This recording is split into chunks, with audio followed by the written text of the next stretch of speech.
ત્યારે છે મહાશિવરાત્રિ, જાણો તારીખ, પૂજા વિધિ, શુભ મુહૂર્ત અને વ્રત કથા। મહાશિવરાત્રિનો દિવસ ભગવાન શિવના ભક્તો માટે ખૂબ જ મહત્વપૂર્ણ હોય છે।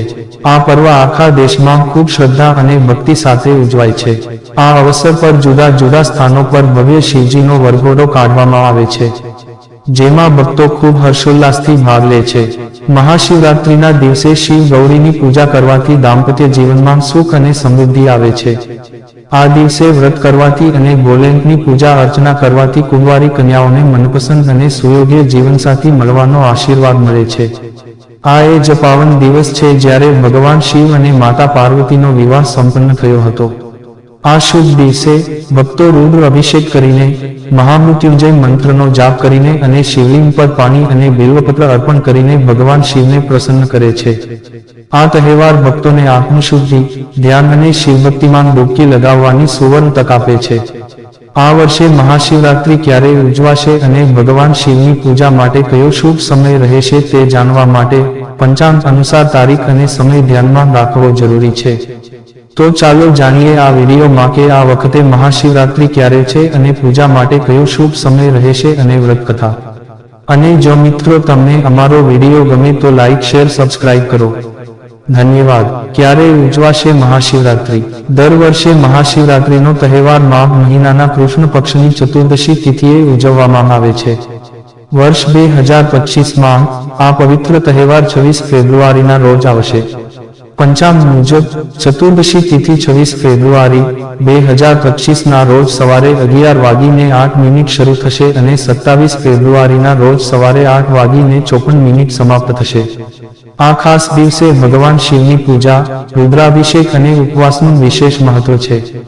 મહાશિવરાત્રિ પર રાત્રિના 4 પ્રહરમાં પૂજાનું આયોજન કરવામાં આવે છે, જેમાં દરેક પ્રહરની એક ખાસ પૂજા વિધિ હોય છે। મહાશિવરાત્રિ નિશ્ચિત કાળ પૂજા મુહૂર્ત। મહાશિવરાત્રિ પર નિશ્ચિત કાળ પૂજાનું વિશેષ મહત્વ છે। વર્ષ 2025માં આ પૂજા 27 ફેબ્રુઆરીના રોજ રાત્રે બપોરે 12:27 થી સવારે 1:16 સુધી કરવામાં આવશે। રાત્રિનો પ્રથમ પ્રહર પૂજા મુહૂર્ત। મહાશિવરાત્રિના દિવસે રાત્રિના પહેલા ભાગમાં પૂજાનો સમય સાંજે 6:43 થી સવારે 9:47 સુધીનો રહેશે। રાત્રિનો બીજો પ્રહર પૂજા મુહૂર્ત। મહાશિવરાત્રિની રાત્રિના બીજા ભાગની પૂજા રાત્રે 9:47 થી બપોરે 12:51 27 ફેબ્રુઆરી 2025 સુધી રહેશે। રાત્રિની ત્રીજી પ્રહર પૂજા 27 ફેબ્રુઆરી 2025ના રોજ બપોરે 12:51 થી સવારે 3:55 દરમિયાન થશે। મહાશિવરાત્રિના ચોથા પ્રહરની પૂજા 27 ફેબ્રુઆરી 2025ના રોજ સવારે 3:55 થી સવારે 6:59 દરમિયાન થશે। પારણાનો સમય 27 ફેબ્રુઆરી 2025ના રોજ સવારે 6:59 થી સવારે 8:54 સુધીનો રહેશે। મહાશિવરાત્રિ નિમિત્તે દિવસભર શિવ મંદિરોમાં વિશેષ પ્રાર્થના અને પૂજાનું આયોજન કરવામાં આવે છે અને શિવભક્તો ઓમ નમઃ શિવાય મંત્રનો જાપ કરે છે। રાત્રે જાગતા રહીને શિવપુરાણનો પાઠ કરવામાં આવે છે। એવું માનવામાં આવે છે કે આ દિવસે ઉપવાસ રાખવાથી અને ભગવાન શિવની પૂજા કરવાથી વિશેષ ફળ મળે છે અને ભક્તોની બધી મુશ્કેલીઓ દૂર થાય છે। આ દિવસે લાખો લોકો હરિદ્વાર, વારાણસી અને ઉજ્જૈન જેવા પ્રખ્યાત તીર્થ સ્થળોએ ભેગા થાય છે અને ગંગા સ્નાન કરે છે અને ભગવાન શિવના દર્શન કરે છે। આ તહેવાર માત્ર આધ્યાત્મિક ચેતના ફેલાવતો નથી પણ સમાજમાં એકતા અને સુમેળનો સંદેશ પણ આપે છે। મહાશિવરાત્રિ પર પૂજા વિધિ અને વ્રત નિયમ।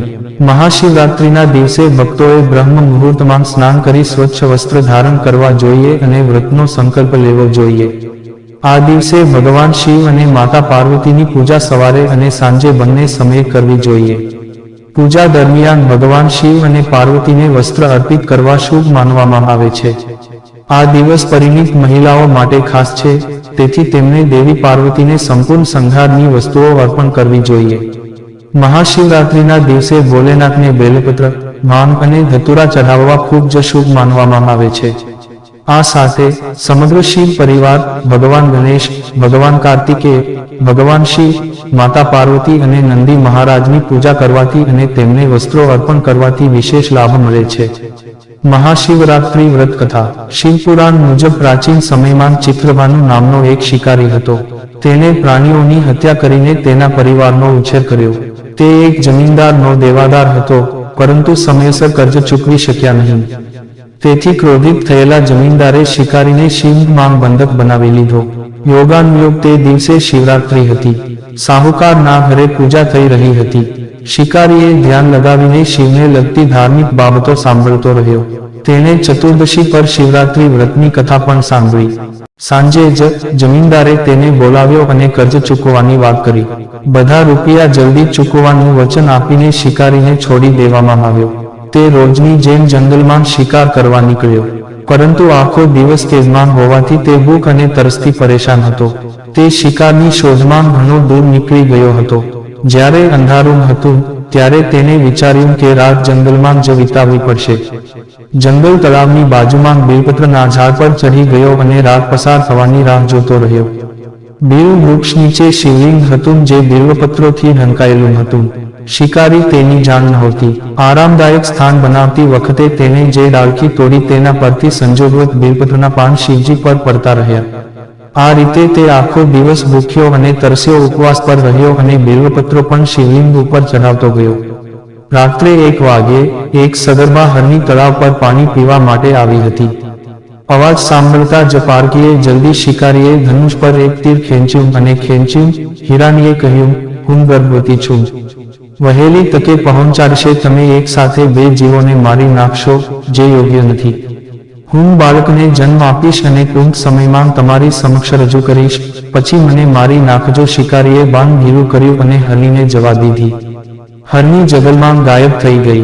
બાણ ચઢાવતા અને ઉતારતા થોડા બીલીપત્રો ફરી શિવલિંગ પર પડ્યા. આ રીતે પ્રથમ પ્રહરની અનાયાસે પૂજા શિકારી દ્વારા થઈ ગઈ. ત્યારે એક અન્ય હિરણી પોતાના બાળક સાથે ત્યાંથી નીકળી. શિકારીએ આ સોનેરી તક હતી. તેણે ધનુષ પર તીર ચઢાવ્યું અને જેવો તે તીર છોડવાનો જ હતો કે તે બોલી, હે શિકારી, મેં આ બાળકોને તેના પિતાના હવાલે કરીને પરત આવીશ. તું હાલ મને ન મારીશ. શિકારી હસ્યો અને બોલ્યો, સામે આવેલો શિકાર હું છોડી દઉં એટલો મૂર્ખ નથી. આ પહેલા મેં 2 વાર મારો શિકાર ગુમાવી દીધો છે. મારા બાળકો ભૂખ તરસથી વ્યાકુળ હશે. તો હરણી બોલી, જેવી રીતે તને તારા બાળકોનો પ્રેમ સતાવી રહ્યો છે, ઠીક એ જ રીતે મને પણ સતાવે છે. શિકારી, મારો વિશ્વાસ કર, હું તેમને તેમના પિતા પાસે છોડીને તરત જ પરત ફરીશ. આ મારું વચન છે. હરણીનો નમ્ર અવાજ સાંભળીને શિકારીએ તેના પર દયા આવી. તેણે તે હિરણીને પણ જવા દીધી. શિકારના અભાવમાં ભૂખ અને તરસથી વ્યાકુળ શિકારી અજાણતા બીલીપત્રના પાન ઝાડ પર બેસીને નીચે ફેંકી રહ્યો હતો. સવાર થતા જ એક ઋષપુષ હરણ એ રસ્તે આવી. શિકારીએ વિચાર્યું કે તે આનો શિકાર તો કરીને જ રહેશે. શિકારી જેવું બાણ ચઢાવ્યું કે હરણે વિનંતી કરી, હે શિકારી, જો તે મારા પહેલા આવેલા 3 હરણ અને નાના બાળકોને મારી નાખ્યા છે તો મને પણ વગર વિલંબે મારી નાખ, જેથી મને તેમના વિયોગનું એક ક્ષણ પણ દુઃખ ન સહન કરવું પડે. મેં એ હરણીઓનો પતિ છું. જો તે તેમને જીવનદાન આપ્યું છે તો મને પણ આ ક્ષણે જવા દે. મેં તેમને મળીને તરત જ તારી સામે હાજર થઈશ.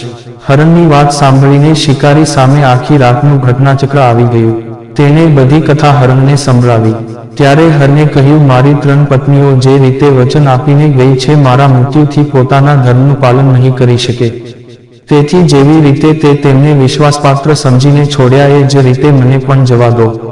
હું તે બધા સાથે જલ્દી જ તારી સામે હાજર થઈશ. શિકારી તેમને પણ જવા દીધા. આ રીતે સવાર થઈ ગઈ. ઉપવાસ, રાત્રિ જાગરણ અને શિવલિંગ પર બીલીપત્ર ચઢાવવાથી અજાણતા જ શિકારી દ્વારા શિવરાત્રિની પૂજા પૂરી થઈ ગઈ. પણ અજાણતા કરેલા પૂજાનું પરિણામ તેને તરત જ મળ્યું. શિકારીનું હિંસક હૃદય કોમળ થઈ ગયું. તેમાં ભગવદ શક્તિનો વાસ થઈ ગયો. થોડીવાર માં જ તે હરણ પરિવાર સહિત શિકારી સામે હાજર થઈ ગયું, જેથી તે તેમનો શિકાર કરી શકે. પણ જંગલી પશુઓની સત્યતા, સાત્વિકતા અને સામૂહિક પ્રેમભાવના જોઈને શિકારીને ખૂબ પછતાવો થયો. તેણે હરણના પરિવારને જીવનદાન આપ્યું. અજાણતા જ શિવરાત્રિના વ્રતનું પાલન કરવાથી શિકારીને મોક્ષની પ્રાપ્તિ થઈ. જ્યારે મૃત્યુકાળમાં યમદૂત તેનો જીવ લેવા આવ્યો તો શિવગણો એ તેમને પરત મોકલી દીધો અને શિકારીને શિવલોક લઈ ગયા. શિવજીની કૃપાથી જ પોતાના આ જન્મમાં રાજા ચિત્રભાનુ પોતાના પાછલા જન્મને યાદ રાખી શક્યા અને મહાશિવરાત્રિનું મહત્વ જાણીને તેનું આગલા જન્મમાં પણ પાલન કરી શક્યા. જો મિત્રો તમને અમારો આ વિડીયો પસંદ આવ્યો હોય તો લાઈક શેર સબસ્ક્રાઇબ કરવાનું ભૂલશો નહીં. આવા નવા વિડીયો જોવા માટે અમારી YouTube channel Gujarati Hindi motivational સ્ટોરીને સબસ્ક્રાઇબ કરો. બાજુમાં રહેલ બેલ બટન ક્લિક કરો તેથી તમને અમારા નવા વિડીયોની નોટિફિકેશન મળે. ધન્યવાદ. નોંધ: આ વિડીયોમાં આપેલી કોઈપણ માહિતીની ચોકસાઈ અથવા વિશ્વસનીયતાની ખાતરી આપવામાં આવતી નથી. આ માહિતી જ્યોતિષ, પંચાંગ, માન્યતાઓ અથવા ધાર્મિક ગ્રંથો જેવા વિવિધ માધ્યમોમાંથી એકત્રિત કરવામાં આવી છે અને તમારી સમક્ષ રજૂ કરવામાં આવી છે. અમારો ઉદ્દેશ્ય માત્ર માહિતી પૂરી પાડવાનો છે. Gujarati Hindi motivational story YouTube channel તેની સત્યતા અને સિદ્ધ હોવાની અધિકૃતતા આપી શકતા નથી. કોઈપણ રીતે તેનો ઉપયોગ કરતા પહેલા કૃપા કરીને સંબંધિત નિષ્ણાતની સલાહ અચૂક લેવી.